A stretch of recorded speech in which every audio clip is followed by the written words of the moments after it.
ലുട്ടാപ്പിന്ന് വിളിക്കുമ്പോൾ എനിക്ക് ഭയങ്കരമായിട്ട് അത് വിളിക്കുന്നവരോടൊരു ആദരവും സ്നേഹമൊക്കെ തോന്നാണ്. അത് കേട്ടാ മതി ഞങ്ങൾക്ക്. ഇനി നീ എന്നെ പട്ടിന്ന് വിളിച്ചാൽ ഞാൻ മറുത്തൊരു അക്ഷരം മിണ്ടില്ല. ഇല്ലേ? ഇല്ല. പട്ടി എന്തോ പട്ടി എത്ര തവണ വേണേലും വിളിച്ചോ. കാരണം എന്താണെന്നറിയാമോ? ഈ കേരളത്തിൽ ഇത്രയും പോപ്പുലറായ വേറൊരു ക്യാരക്ടറില്ല.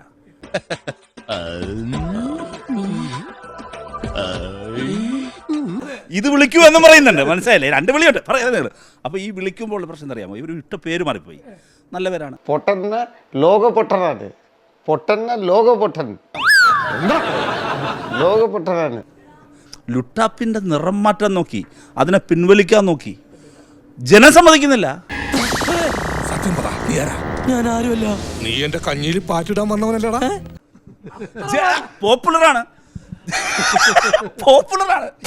നീ വിചാരിക്കുന്നത് പോലെയുള്ള ആ പോപ്പി ഒന്നുമല്ല ഞാൻ. ഇപ്പൊ എന്റെ ഒരു സംശയം, ഈ പുള്ളിക്കെതിരായിട്ടുള്ള ട്രോളൊക്കെ പുള്ളി തന്നെ ഉണ്ടാക്കുന്നതാണോ എനിക്ക് സംശയം. കാരണം കാര്യം സത്യമാണെങ്കിലും എനിക്ക് അംഗീകരിച്ചു കൊടുക്കാൻ പറ്റുമോ? അതിന്റെ പശ്ചാത്തലം ശ്രീ റഹീം തന്നെ അദ്ദേഹം ഫേസ്ബുക്കിൽ പങ്കുവെച്ച ഒരു പോസ്റ്റാണ്. അദ്ദേഹം ബുദ്ധിക്ക് ഒരു 5 പൈസ കുറവുള്ള ആളാ. അയാൾ എന്താ എപ്പോഴാ ചെയ്യണെന്ന് പറയാൻ പറ്റില്ല. ഒരാള് അദ്ദേഹത്തിന്റെ ഒരു ഇരട്ട പേരിനെ ഇത്രയും ഒറിജിനൽ പേരിനേക്കാൾ ആത്മാർത്ഥമായി സ്നേഹിക്കുക എന്ന് പറയുന്നത് ഞാൻ അധികം കണ്ടിട്ടില്ല.